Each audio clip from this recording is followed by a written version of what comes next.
Hello student, पिछले lecture में हमने चैप्टर सेट्स के 1.1 एक्सरसाइज को कंप्लीट किया था।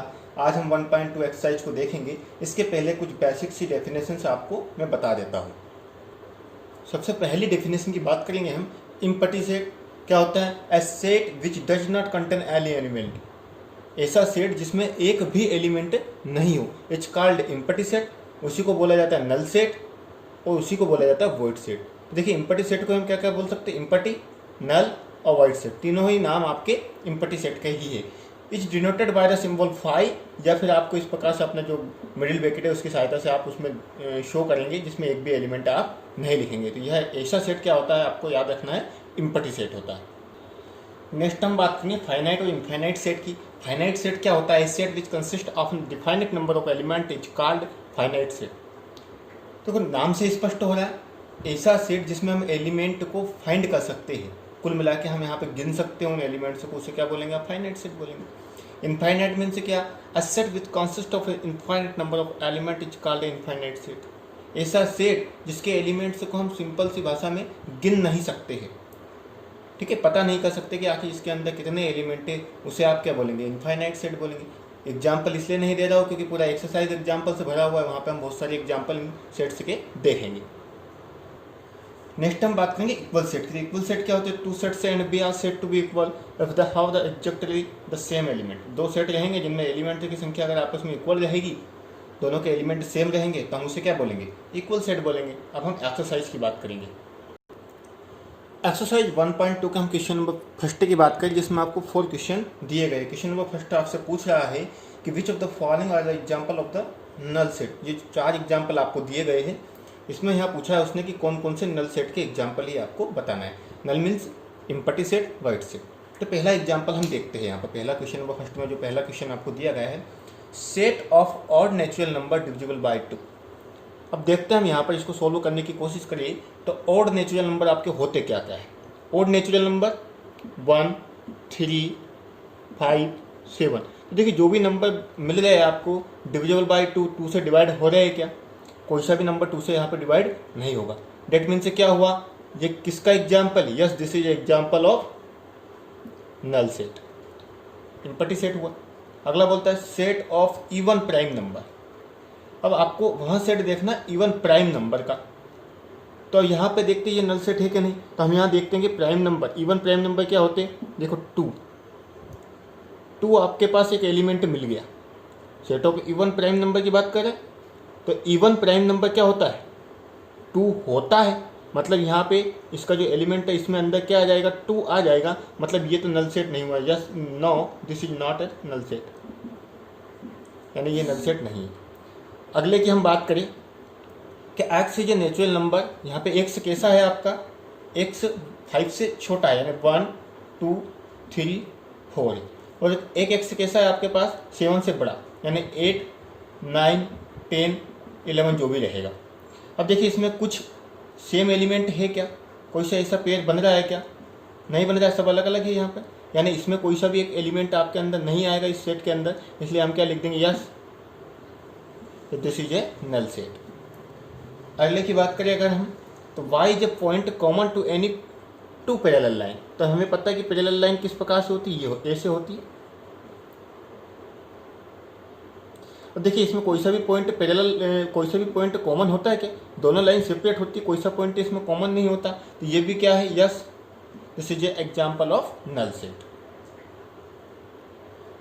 अब हम क्वेश्चन नंबर सेकंड को देखेंगे। क्वेश्चन नंबर सेकंड में आपसे क्या पूछा है कि which of the following sets are the finite और इनफाइनाइट। ये जो आपको एग्जाम्पल जो दिए गए 5 क्वेश्चन दिए गए हैं, इनमें आपको ये बताना है कि कौन सा फाइनाइट है और कौन सा इनफाइनाइट है। तो अभी हमने डेफिनेशन में देखा था फाइनाइट मीन से क्या? जिसको हम गिन सकते हैं, आसानी से हमें पता चल जाए कि सेट यही होगा पर्टिकुलर। और इनफाइनाइट मीन से क्या? जिसको आप गिन नहीं सकते, जिसके एलिमेंट को हमें पता नहीं होता कि आखिर ये इसमें इसके अंदर कितने एलिमेंट होंगे, वह इनफाइनाइट होता है। तो पहले क्वेश्चन की हम बात करें, the set of the month of a year. एक साल में जो मंथ होते उनका सेट बनाना है आपको। तो हमें अच्छी तरीके से पता है जनवरी, फरवरी, मार्च, अप्रैल, मई, जून, जुलाई, अगस्त, सितंबर, अक्टूबर, नवंबर, दिसंबर होते, यानी वो 12 मंथ होते जिनको हम आसानी से गिन सकते। डेट मीन से क्या? दिस इज एग्जाम्पल ऑफ किसका है? ये फाइनाइट, ठीक है। क्या होगा? पहले का आंसर क्या होगा? फाइनाइट होगा। अगले की बात करिए 1, 2, 3। उसके बाद लग रहा है आपका डेट। हमें ये नहीं पता कि ये कहाँ जाकर खत्म हो रहा है। ठीक है, बहुत आगे तक हो सकता है। यानी क्या हुआ इसका मतलब कि ये आपका कैसा है, इनफाइनाइट हो गया। नेक्स्ट की बात करें कि 1 2 3 से स्टार्ट हो रहा है लेकिन 100 पर जाके खत्म हो गया। यानी ये क्या आसानी से हम गिन सकते हैं इसके एलिमेंट, मतलब ये क्या हो गया आपका फाइनाइट सेट हो गया। अगले की बात करिए the set of positive integer greater than 100। वहाँ पॉजिटिव इंटीजर लेना है जो 100 से बड़े है। अब 100 से बड़े कितने असंख्य होते हैं, वो तो बहुत आगे तक होते हैं 100 से बड़े। यानी क्या इनको हम आसानी से गिन नहीं सकते, क्या मालूम कितने इसमें एलिमेंट है, इसलिए क्या बोलेंगे आप इसको इनफाइनाइट। अगला देखेंगे हम the set of the prime number less than 99, यानी 99 नंबर से छोटे प्राइम नंबर। ये तो हम आसानी से पता कर सकते हैं 99 से छोटे जो प्राइम नंबर है, दैट मीन्स क्या होगा ये भी आपका फाइनाइट सेट। अब हम क्वेश्चन नंबर 3 की बात करेंगे। क्वेश्चन नंबर 3 में भी आपको फाइनाइट और इनफाइनाइट सेट का ही बताना है कि कौन सा फाइनाइट है और कौन सा इनफाइनाइट है। तो पहले क्वेश्चन की अगर हम बात करें क्वेश्चन नंबर 3 की, तो the set of the lines which are parallel to the x axis, x axis के पैरेलल लाइन का आपके पास सेट है। तो आप एक्सिस से मतलब क्या है, एक्स एक्सिस आपका इस प्रकार से क्वाड्रेंट होता है। अब वो बोल रहा है कि एक्स एक्सिस के पैरेलल लाइन लेना है आपको। अब उसने बोला नहीं कि कितनी लेना है। अगर एक्स एक्सिस के पैरेलल लाइन की बात करें तो कितनी हो सकती है, कितनी एक्स एक्सिस के पैरेलल लाइन आप डाल सकते हैं, यानी इनफाइनाइट नंबर ऑफ लाइन से हो जाएगी आपके पास। इसका मतलब क्या हुआ कि क्या है आपके पास इनफाइनाइट। इसका आंसर क्या आ जाएगा आपका the set of the lines which are parallel to the x axis are infinite. ठीक है, कैसा रहेगा वो set, infinite number of element रहेंगे उसमें। अगला बोलता है the set of the lines are the English alphabet. अब इंग्लिश अल्फ़ाबेट तो हमें पता है कि ए से स्टार्ट होगा और जेड पे जाके खत्म हो जाएगा, मतलब इन लेटर्स को हम आसानी से गिन सकते हैं 26 से। डेट मीन से क्या है ये फाइनाइट है, ज़्यादा कुछ लिखना नहीं है इसमें सिर्फ। ठीक है, यहाँ से सिर्फ आपका एक ऑब्जेक्ट निकल सकता है, इससे ज़्यादा कुछ नहीं निकलेगा। तो ये कैसा है आपका फाइनाइट है। अगला है the set of numbers which are multiple of 5। 5 के मल्टीपल्स का सेट, 5 के मल्टीपल तो बहुत सारे हो सकते हैं, फाइनाइट इनफाइनाइट नंबर तक हम चले जाएंगे 5 के मल्टीपल में, तो हमें पता नहीं चलेगा कि कहाँ तक जाना है हमें। डेट मीन से क्या है, किसका एग्जाम्पल है, ये एक इनफाइनाइट नंबर का इनफाइनाइट सेट का एग्जाम्पल है। अगला बोले हम the set of the animals living on the earth, पृथ्वी पर रहने वाले एनिमल्स का सेट बनाना है आपको। तो पृथ्वी में तो पूरा वर्ल्ड आ रहा है, हमें भारत में ही नहीं पता है हमें कि कितने प्रकार के एनिमल्स है। ठीक है, तो भारत के ही नहीं गिन सकते तो पूरे अर्थ के पृथ्वी के कहाँ से गिनेंगे। डेट मीन से क्या हुआ इनफाइनाइट हो गया, ये भी कैसा हो गया इनफाइनाइट। नेक्स्ट बात करिए हम the set of a circle passing through the origin.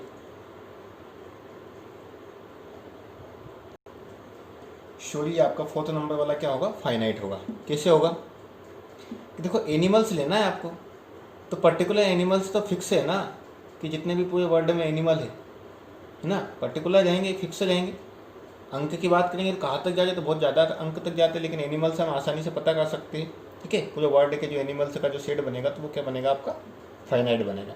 अगला होता है set of the circles passing through the origin, origin से जाने वाले सर्कल्स का समूह। तो ये आपका एक इस प्रकार से क्वाड्रेंट होता है और ये आपका ओरिजिन होता है, ये आपके 0 0 होते। अब ये ओरिजिन से कहाँ से जा रहा है, 1 सेंटीमीटर 2 सेंटीमीटर 3 सेंटीमीटर 4 सेंटीमीटर कहाँ जा रहे हैं, यानी पर्टिकुलर फिक्स नंबर नहीं है आपके पास, इसलिए हम क्या बोलेंगे ये इनफाइनाइट सेट का आपके पास एक एग्जाम्पल है।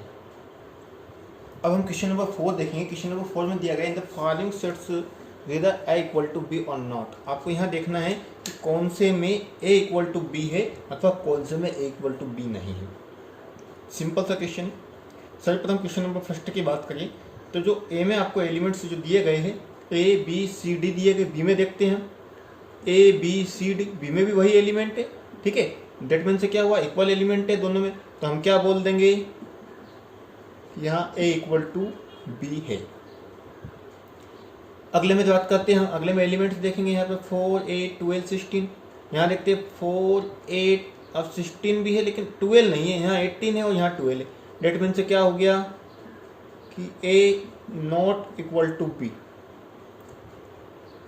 अगले की बात करें, अगले में आपको दिया गया 2 4 6 8 10। ये एलिमेंट आपको दिए गए और बोला गया कि x is positive even integer and x कैसा है 10 से छोटा है। तो पॉजिटिव इवन इंटीजर तो क्या क्या होंगे 2 4 6 8, और बोले 10 से छोटा है 10 के इक्वल है, जो x से रहेगा is less than equal to 10, मतलब 10 तो उसमें शामिल होगा। तो इसके क्या एलिमेंट मिलेंगे जब आप उसको टेबुलर फॉर्म में लिखेंगे।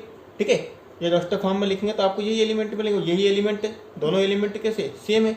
डेट मीन से क्या हो गया, यहाँ भी आपका a इक्वल टू बी हो जाएगा आंसर। अगले की बात करें, जब मल्टीपल ऑफ 10 के मल्टीपल लेना है, और यहाँ देखते हैं हम 10, 15, 20, ये तो 5 के मल्टीपल है, यानी ये 10 के, ये 5 के। डेट मीन से क्या हो गया, a not equal to B. अब हम क्वेश्चन नंबर 5 का फर्स्ट क्वेश्चन देखेंगे। उसमें बोला है कि यार the following pair of sets are equal given reason. आपको बोला है कि ये जो सेट्स आपको दिए गए, सेट्स के जो पेयर दिया गया ए और बी का, ये इक्वल है क्या। ठीक है, सबसे पहले कुल मिला के यही जांच करना है आपको कि इक्वल है अथवा नहीं है। तो देखिए, जो ए सेट दिया है इसमें तो सीधे से एलिमेंट आपको दे दिए 2 और 3, लेकिन बी में बोलता है आपको कि एक्स इज सोल्यूशन, जो एक्स से जो एलिमेंट्स आपके आएंगे वो सोल्यूशन होंगे इसके। तो यहाँ लिखेंगे आप from set B, set B की बात कर रहा हूँ मैं। तो सेट बी में आपको x square plus 5x plus 6 के सोल्यूशन होंगे, सेट बी के जो भी एलिमेंट होंगे आपके। तो हम सोल्यूशन निकालते हैं, इसके फैक्टर करेंगे, x square 3x plus 2x लिख सकते हैं, 3 2 6, और दोनों को ऐड करेंगे 5x। फैक्टर मेथड आपको ये याद आना चाहिए, बहुत पढ़ चुके हैं पहले हम छोटी क्लासों में। दोनों में से कॉमन क्या लेंगे, x, तो x प्लस के 3, यहाँ क्या कॉमन लेंगे 2, तो x प्लस 3 इक्वल टू 0, यानी एक फैक्टर आपके पास क्या आ गया, x प्लस 3 आ गया, और एक फैक्टर क्या आ गया, x प्लस 2 इक्वल टू 0, यानी x plus 3 equal to 0। x का एक वैल्यू आपके पास आया -3, x plus 2 equal to 0, x equal to -2, ये दो वैल्यू आपकी मिली। डेट मीन से क्या हो गया कि आपका जो सेट बी है वो कैसा है, -2 और -3, ये है आपका।